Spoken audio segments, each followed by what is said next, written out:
Roberto Salazar had always believed that money could buy anything: freedom, loyalty, silence, even time. At 43 years old, he had accumulated wealth most men only fantasized about, built from 2 decades of moving product through corridors of corruption that stretched from Medellin to Miami. His empire wasn't the largest, but it was efficient, calculated, insulated by layers of legitimate businesses and offshore accounts that made tracing anything back to him nearly impossible. He owned car dealerships in 3 states, a chain of restaurants, and a luxury hotel in Cartagena that catered to tourists who had no idea their vacation dollars were being laundered through Roberto's sophisticated financial machinery. But Roberto's real genius wasn't in the drug trade itself, it was in knowing when to leave. While his partners grew bolder, expanding territories and increasing shipments, Roberto had been quietly siphoning funds, converting assets, and preparing an exit strategy that would make him vanish like smoke. He had learned from watching others fall: the flashy ones who bought mansions and sports cars, the violent ones who left trails of bodies, the trusting ones who believed family would never betray them. Roberto was none of these. He was patient, methodical, and utterly ruthless when necessary, but never wasteful with violence.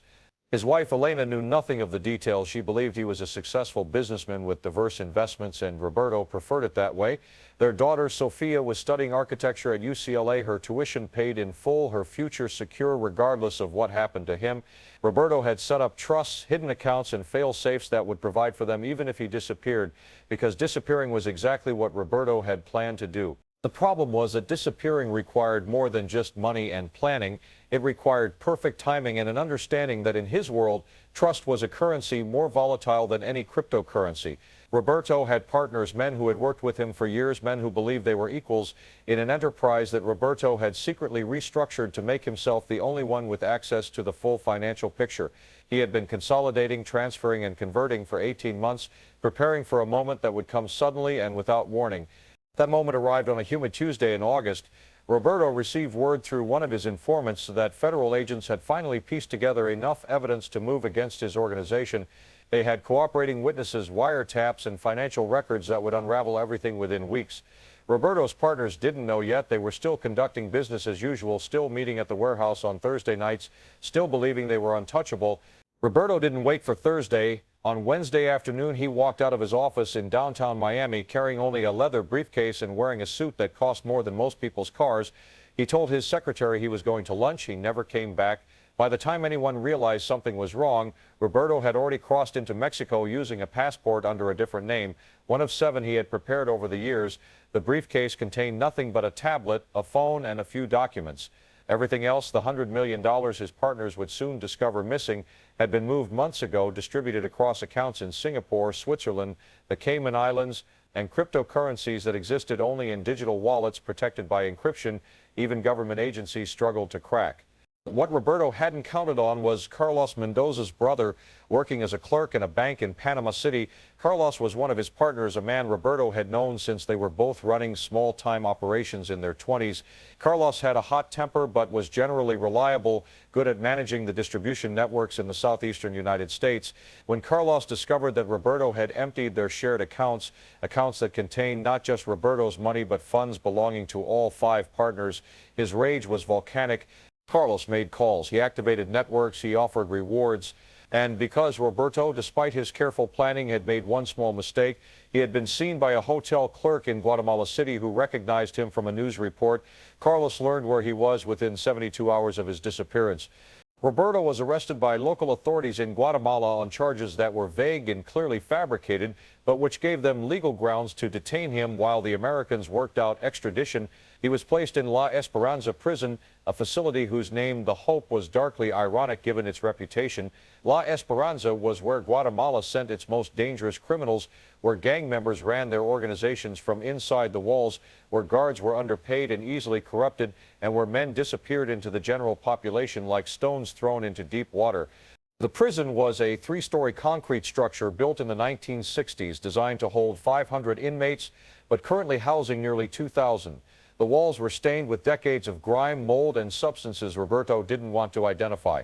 The smell hit him first when they processed him through intake, a combination of unwashed bodies, human waste, rot, and something chemical that burned his nostrils. The guards who processed him barely looked at him, taking his expensive watch, his wedding ring, his leather shoes, replacing them with thin canvas slip-ons that had belonged to someone else, a gray uniform that was stained and torn at the shoulder. "You're in Block C," one guard said in Spanish, his accent marking him as local to the region. "Keep your head down and maybe you'll last a week." Roberto said nothing. He had been in difficult situations before, had navigated complex negotiations with violent men, had stared down people who wanted him dead. But this was different. Here his money meant nothing. His reputation meant nothing. The carefully constructed identity he had built, the businessman, the family man, the philanthropist who donated to children's charities and attended fundraising galas, all of it stripped away, leaving only Roberto Salazar, the man who had stolen from very dangerous people. Block C was chaos. 3 tiers of cells opened onto a central yard where 200 men milled around at all hours, engaged in activities ranging from mundane card games, exercise, cooking food over improvised stoves made from tin cans, to openly criminal. Drugs were sold and consumed in plain sight. Protection rackets operated with the efficiency of legitimate businesses.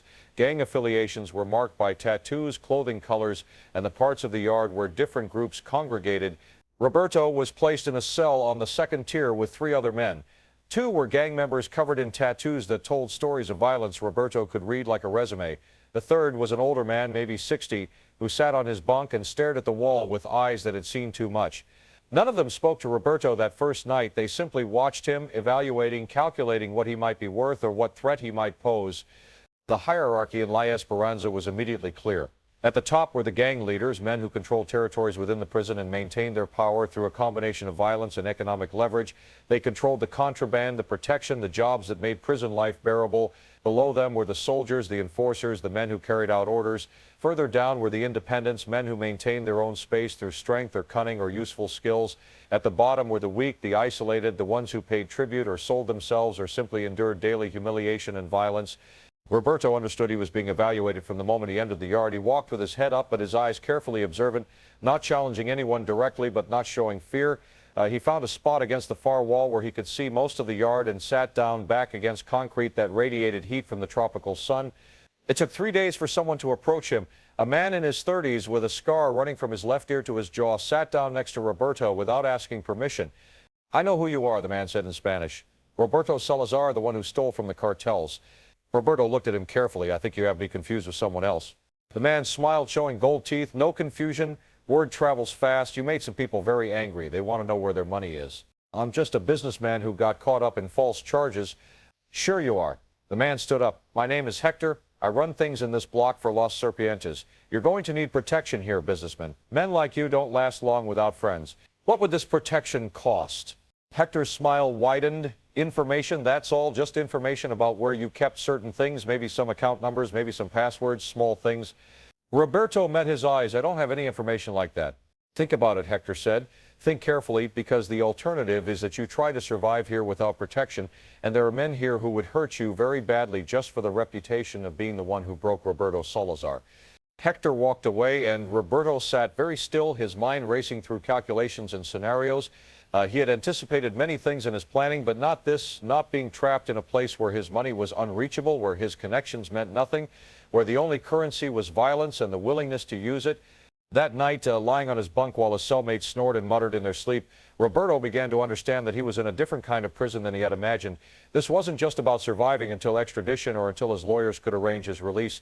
This was about something more fundamental, about whether Roberto Salazar, stripped of everything he had used to define himself, had anything left inside that could endure what was coming. The confrontation arrived sooner than he expected. Roberto had been in La Esperanza for 11 days when everything changed. He had established a routine of sorts, waking before dawn to use the toilet facilities before the morning rush, spending his days in quiet observation of the yard's social dynamics, exercising in his cell with push-ups and sit-ups to maintain his strength, and avoiding direct eye contact with the gang members who circulated through the block like sharks sensing blood in water. He had declined Hector's offer of protection 3 more times, each refusal met with increasingly cold stares and thinly veiled threats. The money was the problem. Everyone knew or thought they knew that Roberto had hidden a fortune somewhere beyond reach. The number varied depending on who was telling the story. Some said 50 million, others said 200 million. Roberto said nothing, which only seemed to confirm the rumors. In a place where a cigarette was valuable currency and a smuggled cell phone could be worth a month's worth of meals, the idea of someone having access to millions of dollars was both tantalizing and infuriating.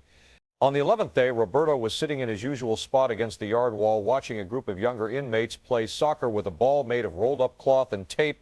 The heat was oppressive, the kind that made breathing feel like work, and most of the yard had sought shade where they could find it. Roberto had learned to tolerate the sun, using his time in the heat to think through problems, to maintain mental discipline, to remind himself that discomfort was temporary and that he had endured worse in his life, though at the moment he struggled to remember when. Hector approached with 4 others, all wearing the green bandanas that marked them as Los Serpientes. Roberto saw them coming but didn't stand, didn't change his posture. Standing would signal either aggression or fear, and he wanted to communicate neither. Roberto, Hector said, standing directly in front of him, blocking the sun. We need to talk. We've talked, Roberto replied calmly. I've told you I can't help you. Can't or won't. This came from one of the others, a heavy-set man with tattoos covering his neck and hands. Does it matter? Roberto asked. Hector crouched down so they were at eye level. It matters very much, my friend. You see, we've been patient. We've given you time to think, to understand your situation, but patience has limits, especially when my partners outside are asking questions. They want to know why a man with access to millions is in here acting like he can't afford to pay for basic protection. Roberto chose his words carefully. Even if I had access to the money people think I have, how would I get it to you from in here? The accounts are frozen. The authorities are watching everything. Anything I could access would lead them directly to you. It was a reasonable argument, and Roberto could see Hector considering it, but the heavy-set man wasn't interested in reason. He's lying, the man said. He probably has cryptocurrency, offshore accounts, people outside who can move money. He just doesn't want to pay. I can't pay what I don't have access to, Roberto said, keeping his voice level. The heavy-set man moved suddenly, kicking Roberto's outstretched leg hard enough to make him grunt in pain. Then maybe we need to motivate you to find access. Roberto looked up at Hector. Is this how you do business? Violence before negotiation. Hector stood up slowly, his expression unreadable. You're not in a position to negotiate, Roberto. You're in a position to listen and obey. My colleague here, Miguel, he lost his brother because of your organization, killed in a deal that went wrong in Tijuana 3 years ago. He's been very interested in meeting you. Roberto's mind raced through his memories, trying to place the incident. 3 years ago, Tijuana, a deal gone wrong. There had been several, but one in particular had resulted in 4 deaths when rival factions clashed over a shipment. He had never known the names, never wanted to. They were just casualties in a business where casualties were expected. I'm sorry about your brother, Roberto said. And he meant it, or at least meant it as much as he was capable of meaning such things. But killing me won't bring him back, and it won't get you any money. Miguel grabbed Roberto by his shirt and hauled him to his feet. Roberto was not a small man. He was 5'11" and had maintained his athletic build through years of regular exercise. But Miguel was larger, stronger, and driven by a rage that had been simmering for 3 years. I don't care about the money, Miguel said, his face inches from Roberto's. I care about justice. Roberto knew then that this wasn't going to end with talking. He could see it in Miguel's eyes, in the set of his jaw, in the way his muscles were coiled and ready. This was a man who had been waiting for this moment, who had probably imagined it 1,000 different ways, who wasn't going to let reason or Hector's business interests interfere with what he had planned. Hector, Roberto said quietly, not breaking eye contact with Miguel. You're making a mistake. Whatever you think you'll get from me, it's not worth the heat this will bring down. Hector shrugged. Heat comes and goes. Money is forever. And maybe Miguel is right. Maybe you need proper motivation. The first punch came fast, catching Roberto in the stomach and driving the air from his lungs. He doubled over, gasping, and Miguel followed with a knee to his face that snapped his head back and sent blood spraying from his nose. Roberto staggered backward, his vision blurring, his legs threatening to give out. He had been in fights before, but never like this, never against multiple opponents, in a place where no one would intervene, where the guards on the catwalks above deliberately looked away, where the other inmates formed a loose circle to watch the entertainment. Roberto tried to defend himself, raising his arms to block the next punch, but Miguel was relentless, hitting him in the ribs, the kidneys, the face, each blow precise and purposeful. Roberto's training, such as it was, came from boxing lessons he'd taken 20 years ago and the general street fighting skills anyone in his business acquired. But Miguel fought like someone who had been doing this his entire life, someone for whom violence was a native language. Roberto managed to land one punch, catching Miguel on the jaw and causing him to step back. But the other gang members immediately moved in, and Roberto found himself being held by 2 of them while Miguel recovered. Tough guy, Miguel said, working his jaw and spitting blood onto the concrete. Good, I like when they fight back. The beating continued with Roberto unable to defend himself, his arms pinned, his body exposed to Miguel's methodical assault. Roberto felt ribs crack under repeated blows. felt his left eye swelling shut, felt blood filling his mouth and choking him as Miguel hit him in the throat. Through the pain and the growing darkness at the edges of his vision, Roberto found himself thinking strange, disconnected thoughts. He thought about Sofia's graduation from high school, about the way she had smiled in her cap and gown, about Elena's hand in his during the ceremony. He thought about a dog he'd had as a child, a mutt named Toro, who had followed him everywhere until it was hit by a car when Roberto was 12. He thought about the first time he had made $1 million and how he had stood in his apartment and laughed because he couldn't believe it was real. And then he stopped thinking about anything except the need to breathe to survive the next second, and then the next second after that. Miguel finally stopped, breathing heavily, his knuckles bloody. Roberto hung between the two men holding him, barely conscious, blood dripping onto the concrete beneath him. "Take him to medical," Hector said, his voice distant and distorted in Roberto's ringing ears. "Let them patch him up, then we'll see if he's more willing to talk." They dropped Roberto onto the ground, and he lay there unable to move, staring up at the sky that seemed impossibly bright and distant. He could hear footsteps moving away, hear the general noise of the yard resuming as the entertainment ended. Someone kicked him lightly in the side, not to hurt him, but to check if he was still conscious. "Can you walk?" a voice asked in Spanish. Roberto tried to answer, but could only make a wet, choking sound. He felt hands under his arms, lifting him, dragging him across the yard, his legs scraped across the concrete, his vision going in and out of focus. They were taking him somewhere through a doorway, down a corridor that seemed to stretch on forever. He could hear voices arguing, someone saying they didn't have space, someone else saying they didn't have a choice.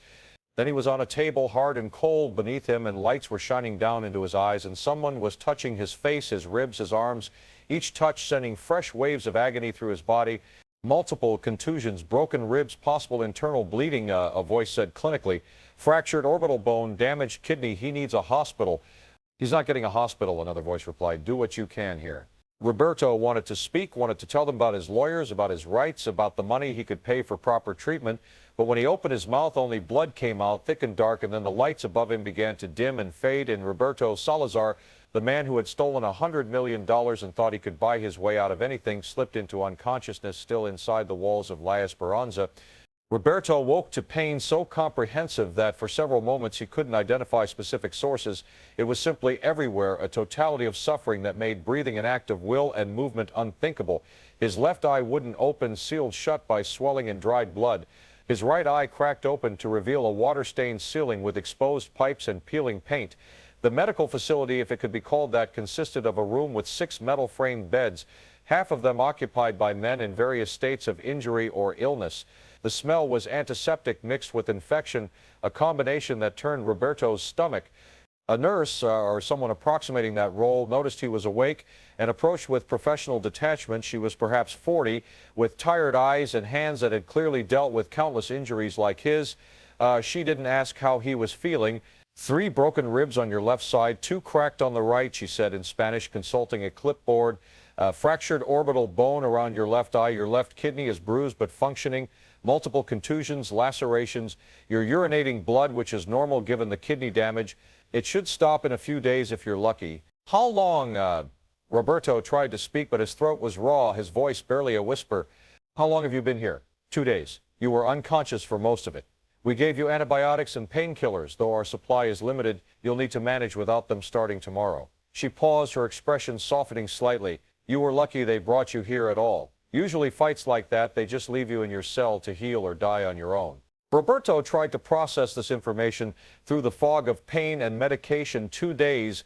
He had lost 2 days. His lawyers would be looking for him. Elena would be frantic. Sofia would be calling his office, asking questions he had hoped she would never have to ask. But more immediately, he was still in La Esperanza, still vulnerable, still at the mercy of men like Miguel and Hector. When do I go back to my cell, he asked. The nurse's expression hardened again. You don't. The warden has ordered you to solitary confinement, 23 hours a day in isolation. They say it's for your protection, but really it's punishment for causing a disruption in the yard. The fight drew attention from officials outside the prison, questions about security. The warden doesn't like questions. Solitary confinement. Roberto had read about it, had heard stories from men who had done time, but he had never truly understood what it meant. Now, lying broken in a prison medical facility in Guatemala, he was about to learn. They moved him 3 days later when he could walk with assistance.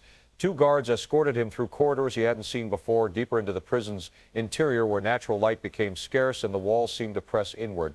The isolation wing was a separate structure, older even than the main prison, with a dozen cells along a single corridor.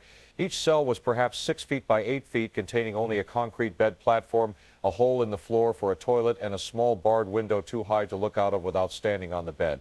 The guards pushed Roberto inside without ceremony, and the steel door clanged shut behind him with a finality that seemed to echo in his chest. He stood for a moment in the dim light that filtered through the high window, trying to adjust to the space that would be his world for the foreseeable future. The air was stagnant and hot, the walls covered in scratches and stains left by previous occupants, some of which looked disturbingly like dried blood. Someone had carved words into the concrete near the bed, "Dios me ha olvidado," God has forgotten me. Roberto sat carefully on the bed, every movement sending fresh pain through his ribs and back. His face still throbbed with each heartbeat, and the vision in his left eye remained blurry and distorted. But the physical pain he was discovering was manageable compared to the psychological weight of isolation. In the general population, there had at least been stimulation, people to watch, sounds to hear, the rhythm of prison life to mark the passage of time. Here there was only silence, broken occasionally by distant shouts or the clang of metal doors, and the suffocating awareness of walls pressing in from all sides. The official report, he would learn later from his lawyer during a brief visit, stated that Roberto Salazar had been involved in a gang altercation in the prison yard, that he had sustained injuries during the fight, and that he had been placed in protective custody for his own safety. The report made no mention of Miguel, of Hector, of the systematic beating that had been allowed to continue while guards watched from above. It characterized the incident as mutual combat between prisoners, unfortunate but not uncommon in a facility housing violent offenders. The reality, of course, was different. Roberto had been targeted, beaten methodically, and then punished for being beaten. It was a perverse logic, but one that made sense within the power structures of La Esperanza. The warden needed to appear responsive to outside scrutiny while simultaneously maintaining the delicate balance of power within the prison walls. Moving Roberto to solitary accomplished both goals. It removed him from immediate danger while also demonstrating to the gangs that he wouldn't receive special treatment. The first week in solitary was the hardest. Roberto's injuries healed slowly, the pain gradually receding from acute to chronic, but the isolation worked on his mind in ways he hadn't anticipated. Time became elastic and strange. Hours felt like days, days felt like weeks. He would wake or think he was waking from sleep only to realize he had been sitting awake for hours in a state that wasn't quite consciousness or unconsciousness, but something in between. He talked to himself, at first silently and then aloud, just to hear a voice, just to confirm he still existed. The psychological impact of solitary confinement was something researchers had documented extensively, though Roberto had never paid attention to such studies. Now he was living the research. Sensory deprivation led to hallucinations. He would hear music that wasn't there, see movement in the shadows that proved to be nothing. Time perception deteriorated. He would be convinced that days had passed only to learn it had been hours, or vice versa. Memory became unreliable. He would forget what he had eaten for breakfast, what day it was, whether he had already done his exercises or only thought about doing them. But Roberto Salazar had not built an empire by succumbing to circumstances. He had survived betrayals, investigations, violence, and loss by maintaining a core of steel will that refused to bend. If isolation was meant to break him, he would resist with every resource he possessed. And the resources he possessed, he realized, were not external, not money, not connections, not power, but internal. His mind, his will, his ability to endure. He began to develop strategies for survival. He established a rigid routine. Wake at what he estimated was dawn, marked by the slight change in light through the high window. Physical exercises, push-ups, sit-ups, squats, stretches, modified to accommodate his healing injuries. Mental exercises, mathematics problems worked out in his head. Memory games where he tried to recall every detail of important events from his past. Visualization exercises where he mentally walked through every room of every property he had owned. He began to catalog his life, not with nostalgia or regret, but with analytical precision. He reviewed every major decision he had made, examining the logic behind it, the alternatives he had rejected, the outcomes that had followed. He thought about the people he had hurt, and there were many not to wallow in guilt, but to understand the mechanisms of cause and effect that had led to those moments. He thought about his father, a factory worker who had died at 53 of a heart attack, who had worked himself to death for wages that barely fed the family. He thought about the promise he had made to himself at his father's funeral that he would never be powerless, never be trapped by circumstances, never let the system grind him down the way it had ground down his father. The irony was not lost on him. Here he was, trapped in a 6x8 cell, more powerless than he had been since childhood, ground down by a system far more crushing than factory work. But there was a difference, he told himself. His father had had no choice. Roberto had chosen his path, had accepted the risks, had known that everything he built could come crashing down. He had lost the gamble, but he had at least been allowed to play. The guards brought food once a day, sliding a tray through a slot in the door. The meals were meager: rice, beans, sometimes a piece of bread or fruit that was more bruised than flesh. Roberto ate mechanically, forcing himself to consume even when he had no appetite, understanding that maintaining his physical health was essential to maintaining his mental health. He drank water from a bottle they provided, rationing it carefully in case they forgot to bring a replacement, which happened sometimes. Once a week, he was allowed outside for an hour of recreation. Outside was a concrete yard about 10 feet square, surrounded by walls twice the height of a man, open to the sky. Roberto would stand in the center of this space, feeling the sun on his face, and do his exercises with an intensity that left him trembling and exhausted. Those hours became the markers by which he measured time. 1 week, 2 weeks, 3. The guards who escorted him to and from the recreation yard never spoke to him, never made eye contact, treating him as they might treat a piece of furniture being moved from one room to another. His lawyer visited once, a harried man in his 50s who had been paid in advance and was doing the minimum necessary to justify his fee. He brought news the extradition process was moving forward, but slowly, mired in diplomatic complications and legal challenges. The American authorities wanted Roberto badly, but the Guatemalan government was reluctant to simply hand him over without guarantees and assurances that Roberto's lawyer described as problematic. It could be months, possibly longer, before anything was resolved. "What about the charges here?" Roberto asked. The lawyer shrugged. "The charges here are pretextual. They'll drop them as soon as extradition is approved, or they'll keep you on them indefinitely if extradition fails. It depends on what deals are being made behind closed doors." "And the incident in the yard? The beating?" "What beating?" the lawyer said, looking at him with tired cynicism. "According to the official report, you were in a fight. Fights happen in prison unless you can prove otherwise, and you can't. It's your word against the institutions, and the institution always wins." Roberto understood. There would be no justice here, no accountability, no recognition of what had been done to him. He was alone in this, as he had been alone in most things that mattered in his life.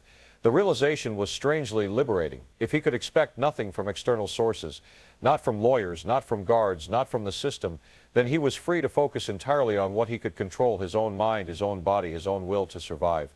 After the lawyer left, Roberto lay on his concrete bed and stared at the ceiling, watching patterns of light and shadow shift as the day progressed.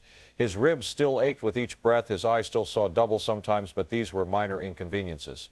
The real test was mental, and he was beginning to understand that he could pass it. Not easily, not without cost, but he could endure. He had to endure because the alternative, surrender, breakdown, the dissolution of self, was unacceptable.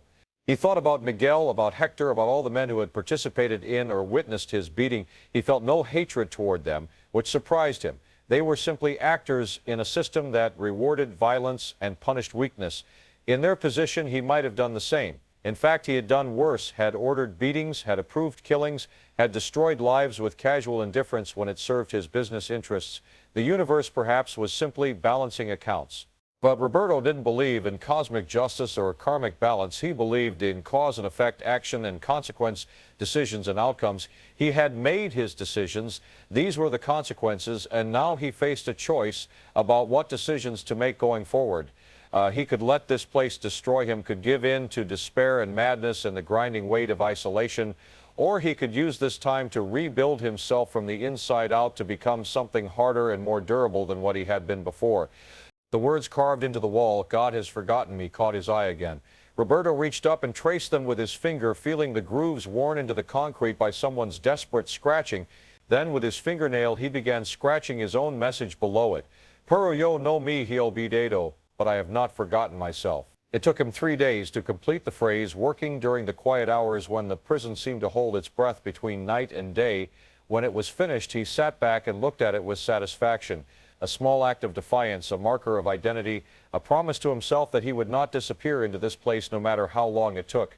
The days in solitary began to take on a rhythm that was almost meditative. Roberto had reached a point somewhere in the 3rd week where he stopped fighting against the isolation and instead began to use it. The cell that had seemed like a cage became a laboratory where he could examine his own thoughts without distraction, where he could rebuild his mental architecture from the ground up. He created a detailed schedule and followed it with monastic discipline. 5:30 in the morning, marked by the first light through his window, wake and immediate physical assessment of his body. The ribs were healing, the swelling in his face had gone down, his kidney no longer produced blood-tinged urine. 6 o'clock, calisthenics. He had developed a routine that worked every muscle group despite the limited space, push-ups with varying hand positions, squats and lunges, leg raises and planks, stretches that kept his flexibility despite the concrete bed and limited movement. He pushed himself until his muscles burned and his breath came in gasps because the physical exertion helped anchor him to his body, reminded him that he was still alive and functional. 7 o'clock, breakfast such as it was. He ate slowly, mindfully, paying attention to every texture and flavor, even when there was little to pay attention to. This, too, was a form of meditation, a way of staying present rather than letting his mind drift into dangerous territories. 8 o'clock to noon, mental exercises. He had discovered that his memory, when properly trained, was far more capable than he had ever realized. He began memorizing poetry, fragments he remembered from school, verses from songs, anything with rhythm and structure that could be stored and recalled. He recited them aloud, the sound of his own voice a comfort in the silence. He also began working through mathematical problems of increasing complexity. He would pose himself a question, what is 17 to the fourth power, and then work through the multiplication in his head, carefully, methodically, checking his work multiple times. Then he would find the square root, calculate percentages, derive ratios. It didn't matter whether the problems had any practical application. What mattered was keeping his mind sharp, maintaining the neural pathways that isolation threatened to atrophy. Noon to 1, lunch and rest. He would lie on his bed and practice a form of meditation he had read about years ago but never seriously attempted. He focused on his breathing, counting each inhale and exhale, letting thoughts arise and pass without attachment. At first, his mind resisted, constantly pulling him into worries about the future or regrets about the past. But gradually, with practice, he found he could achieve a state of calm awareness that lasted for minutes at a time, a mental space that was neither thinking nor not thinking, but something in between. 1 to 5, philosophical reflection. This was perhaps the most unexpected development of his incarceration. Roberto had never been particularly introspective in his previous life. He had been a man of action, of decisions and consequences, of pragmatic calculations rather than abstract contemplation. But now, with nothing but time and silence, he found himself grappling with questions he had avoided for decades. What was the point of the life he had led? He had accumulated wealth, power, respect, and what had it brought him? A cell in a Guatemalan prison, separated from everything he had built, facing years of imprisonment or worse. He thought about his father again, about the simple dignity the man had maintained despite poverty and exploitation. His father had been present for his family, had kept his commitments, had hurt no one in his pursuit of survival. Roberto had pursued success with such single-minded intensity that he had forgotten to ask whether success itself was worth the price he paid for it. He thought about Elena, about the lies he had told her, the double life he had maintained. She had believed in him, had trusted him, had built her life around the fiction he had constructed. When the truth came out, and it would come out completely, eventually she would have to reconcile the man she thought she married with the man he actually was. He found himself hoping she would be strong enough to survive that revelation, that Sofia would not hate him too much when she learned what her father had been. But Roberto did not wallow in guilt or self-pity. He examined these questions with the same analytical detachment he had once applied to business decisions.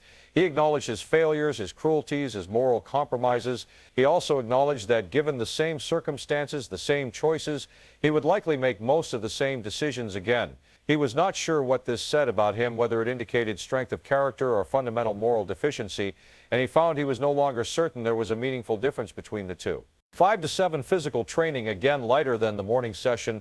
Stretching, yoga poses he remembered from a class Elena had dragged him to years ago, breathing exercises.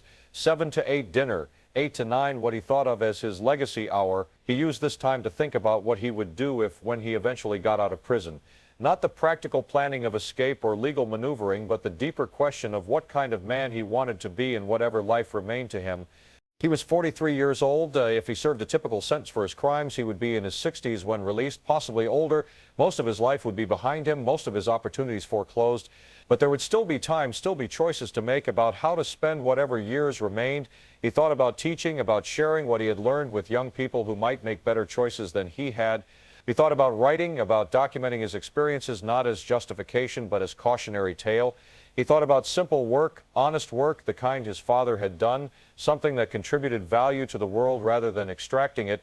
These thoughts felt strange, foreign, like trying on clothes that didn't quite fit, but he returned to them night after night, trying to imagine himself as a different kind of person, trying to determine whether redemption was possible or merely a fantasy that made suffering more bearable. 9 o'clock darkness. The lights in the corridor dimmed, though they never went completely dark.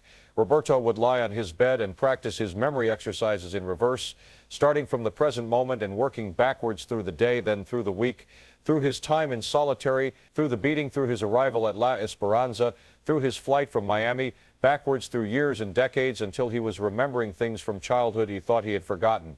His mother's voice, the smell of cooking from their small apartment, the sound of rain on the tin roof, the feeling of his father's hand on his shoulder. The weeks accumulated into months. Roberto lost track of exactly how long he had been in solitary. The guards who brought his food never answered his questions, and time had become meaningless in any conventional sense, but his body told him it had been substantial. His beard had grown long and wild. His muscles had adapted to his exercise routine. His skin had taken on the pallor of someone who sees sunlight only 1 hour per week. He had visitors occasionally now. His lawyer came twice more, bringing no real news, but at least providing human contact. A representative from the American embassy visited once, verified that he was alive and being held in conditions that met minimum standards, and left after 15 minutes. Roberto appreciated the visit, but found he had little to say to the man, whose obvious discomfort in the isolation wing made Roberto feel almost protective toward him. The most unexpected visitor was a priest, an elderly Guatemalan man who introduced himself as Father Gomez and said he ministered to the prisoners in solitary. Roberto was not religious and said so immediately. The priest smiled and said that was fine. He was happy to simply talk about whatever Roberto wanted to discuss. They spent an hour in conversation that ranged from philosophy to politics to the priest's work in impoverished communities. Roberto found himself enjoying the exchange, appreciating the man's intelligence and his refusal to proselytize or judge. The priest returned every 2 weeks after that, and Roberto looked forward to the visits with an intensity that surprised him. During one of these visits, Roberto asked the priest how he maintained hope in the face of so much suffering. "I don't maintain hope," the priest said thoughtfully. "Hope maintains itself if you give it space. What I maintain is presence, being fully where I am with whoever I'm with, doing whatever small good I can do. The rest is beyond my control." This idea resonated with Roberto. He had spent his life trying to control outcomes, to manipulate circumstances, to force reality to conform to his will. And where had it brought him? Perhaps there was another way, a way based not on control, but on acceptance, not on domination, but on presence. He wasn't sure he could fully embrace this philosophy, but he found it worth contemplating during his long hours of solitude. His body continued to heal. The ribs no longer hurt with each breath. The vision in his left eye had mostly returned to normal. His kidney had apparently recovered fully, but the mental strength he had built was even more significant. He had learned to manage his thoughts, to direct his attention, to find sources of meaning and purpose, even in the most restricted circumstances. He had discovered resources within himself that he hadn't known existed, not just resilience, but a capacity for self-transformation that seemed to have no limit. He began to understand what the priest meant about hope maintaining itself. Roberto didn't hope for rescue or early release or favorable legal outcomes. Those things might happen or they might not, and he had no control over them. Instead, he hoped, or rather he embodied a kind of hope that was more like determination, that he would emerge from this experience having become someone better than who he had been when he entered.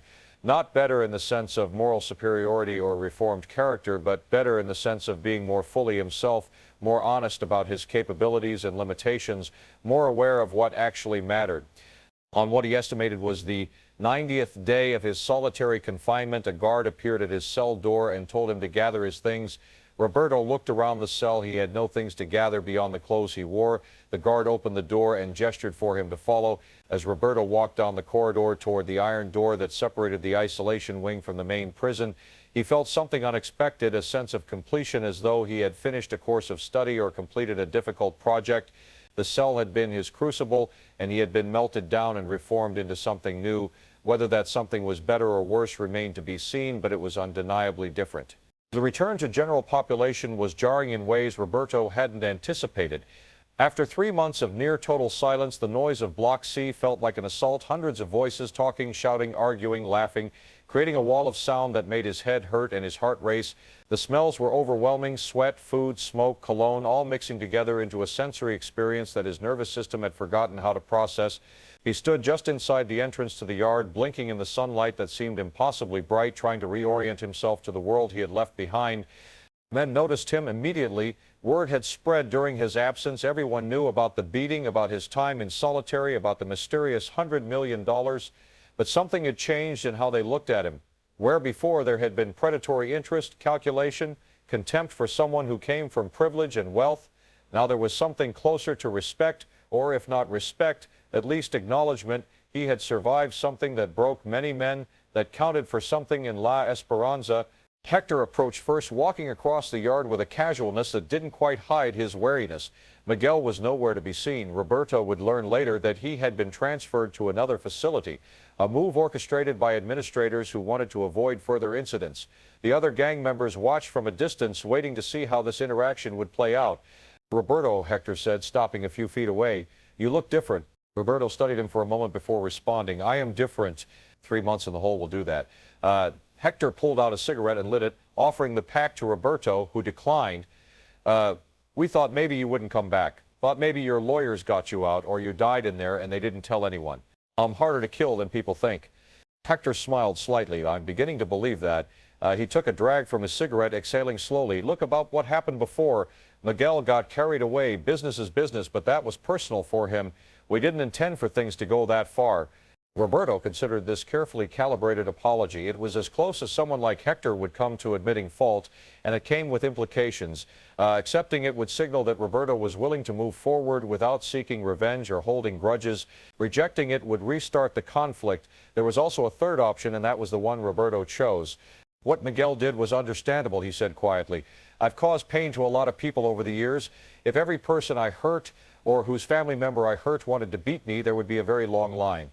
Miguel just happened to get his chance. Hector looked at him with surprise. That's a pretty philosophical way of looking at it. I had a lot of time to think. Roberto glanced around the yard, noting positions, relationships, the invisible architecture of alliances and animosities that defined life in Block C. I also had time to realize that holding on to anger or planning revenge would only keep me trapped. I'm already in prison. I don't need to build additional prisons inside my head. This seemed to genuinely surprise Hector. He studied Roberto with new interest, as though seeing him for the first time. 3 months in solitary definitely changed you. Most guys come out either broken or crazy. You came out sounding like a monk. Maybe I am crazy, Roberto said with a slight smile. It's hard to tell from the inside. Hector laughed at this, some of the tension dissipating. Fair enough. So what now? You going to join a gang, find protection, try to make your time here easier? No, Roberto said simply. I'm going to keep my head down, do my time, and try to be someone my daughter wouldn't be ashamed to know. Your daughter already knows what you are. The whole world knows what you are. She knows what I was, Roberto corrected. She doesn't know what I'm becoming. Hector shook his head, bemused. Like I said, you definitely changed. He started to walk away, then turned back. For what it's worth, you handled that beating better than most. Didn't beg, didn't cry, didn't snitch to the guards. That earns you something here. You'll still need to be careful. There are always new guys coming in, always someone looking to make a reputation, but the major players will leave you alone. You've paid your dues. After Hector left, Roberto found his old cell. His bunkmates had changed. 2 new faces who regarded him with cautious curiosity but didn't engage in conversation. The older man who had been there when Roberto first arrived was gone. Though whether transferred, released, or dead, no one seemed to know or care. Roberto claimed his old bunk and spent the first night back lying awake, listening to the sounds of the prison at night, snoring, coughing, occasional shouts, the clang of metal, the endless ambient noise of 2,000 men confined in close quarters. He resumed his routines, modified now for the semi-public environment. Early morning exercises in the yard, mental work done quietly in his cell or in corners of the yard where he could find relative peace, philosophical reflection conducted internally while his body went through the motions of daily prison life. He discovered that solitary confinement had given him a gift, the ability to be alone even in crowds, to maintain an internal space that was untouchable regardless of external circumstances. Other inmates began to approach him, curious about his transformation. Some wanted to know how he survived solitary. Others asked about meditation techniques or memory exercises. A few simply wanted to talk about their own fears, their own struggles to maintain dignity and sanity in a place designed to strip away both. Roberto found himself becoming something like a counselor, offering quiet advice, listening without judgment, sharing what he had learned about mental resilience. This role surprised him. In his previous life, he had been a taker, an extractor, someone who saw other people primarily as resources to be exploited or obstacles to be removed. Now, with nothing left to take and nowhere to go, he found a different kind of satisfaction in giving, not money or favors or connections, but simply presence and attention. He remembered what the priest had said about being fully where you are with whoever you're with, and he tried to embody that principle. The priest continued his visits, now meeting with Roberto in the general population chapel during designated religious times. They discussed everything from existential philosophy to practical ethics, from the nature of forgiveness to the possibility of redemption. The priest never tried to convert Roberto to Christianity, but he modeled a way of being in the world that Roberto found compelling, grounded, purposeful, oriented towards service rather than accumulation.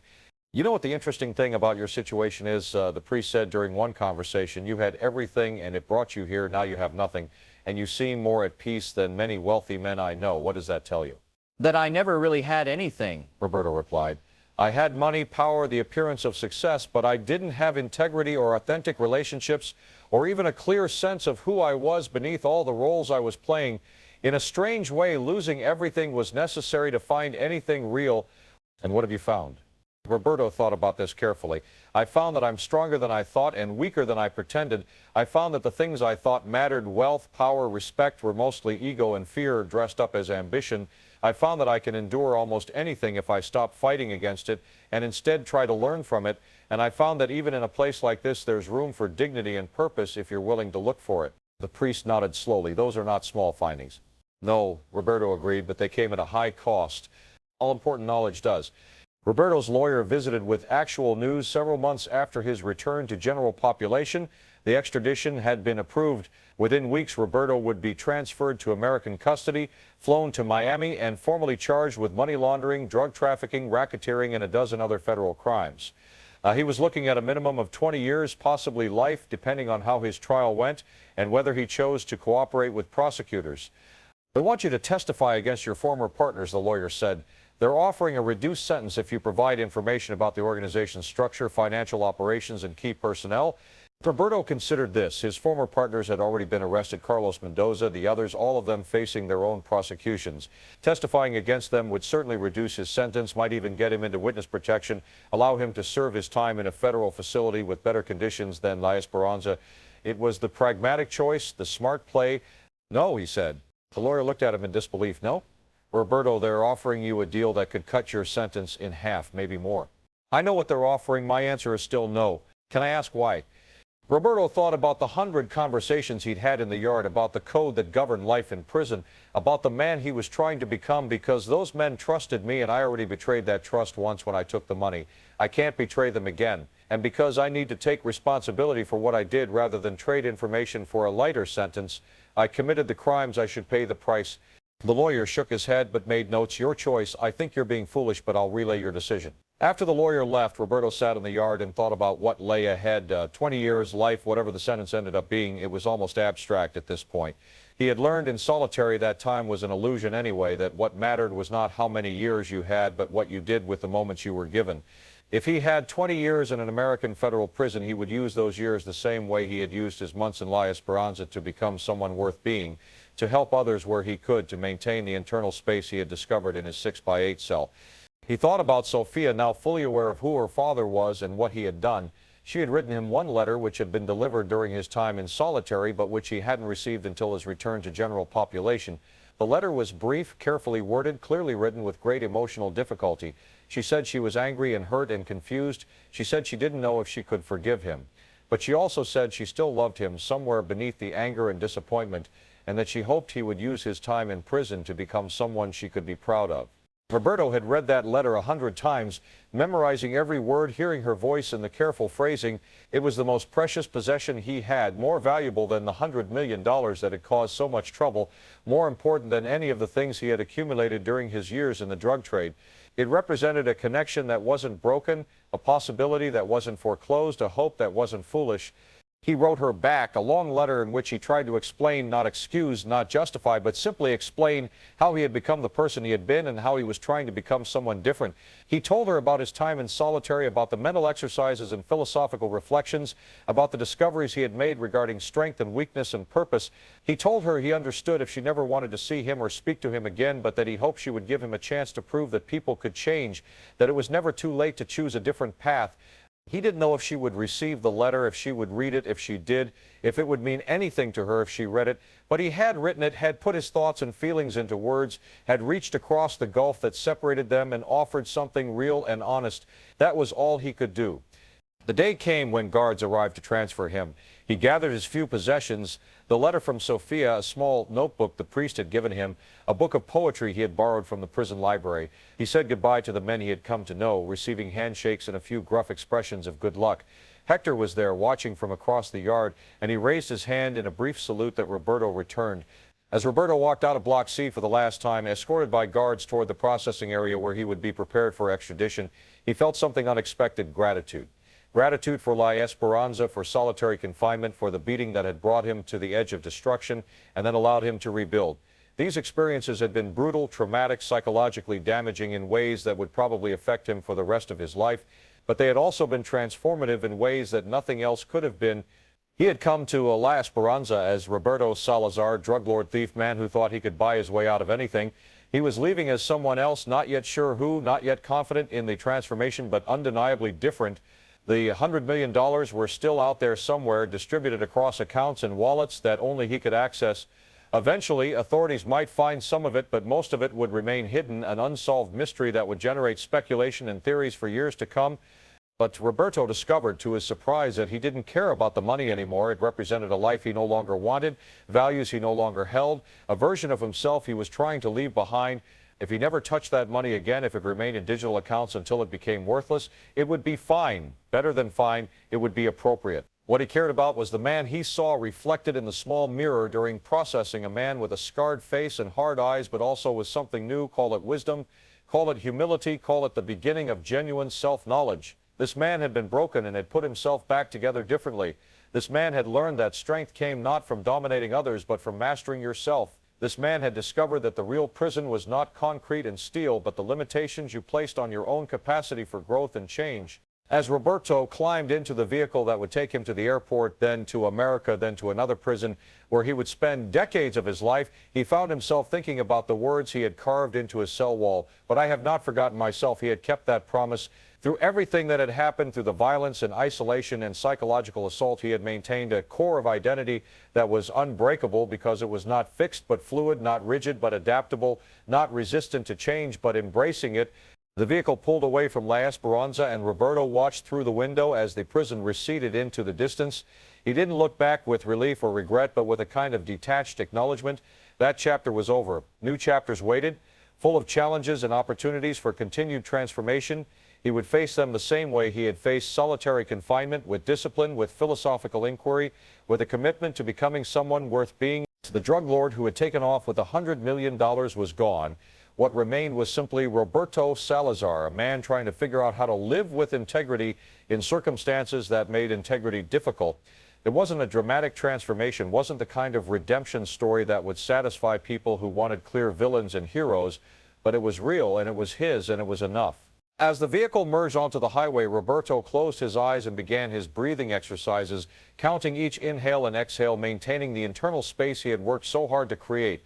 Whatever came next, trial, sentencing, decades in federal custody, he would face it the same way he had faced everything since the beating in the yard, with presence, with purpose, with the understanding that freedom was not a matter of physical circumstances, but of mental state. The money was still out there, still unclaimed, still the subject of investigations and speculation. But Roberto Salazar, the man who had hidden it, was in custody, headed toward justice, or at least toward legal resolution. The story, as far as the world was concerned, was over. But for Roberto, the story was just beginning.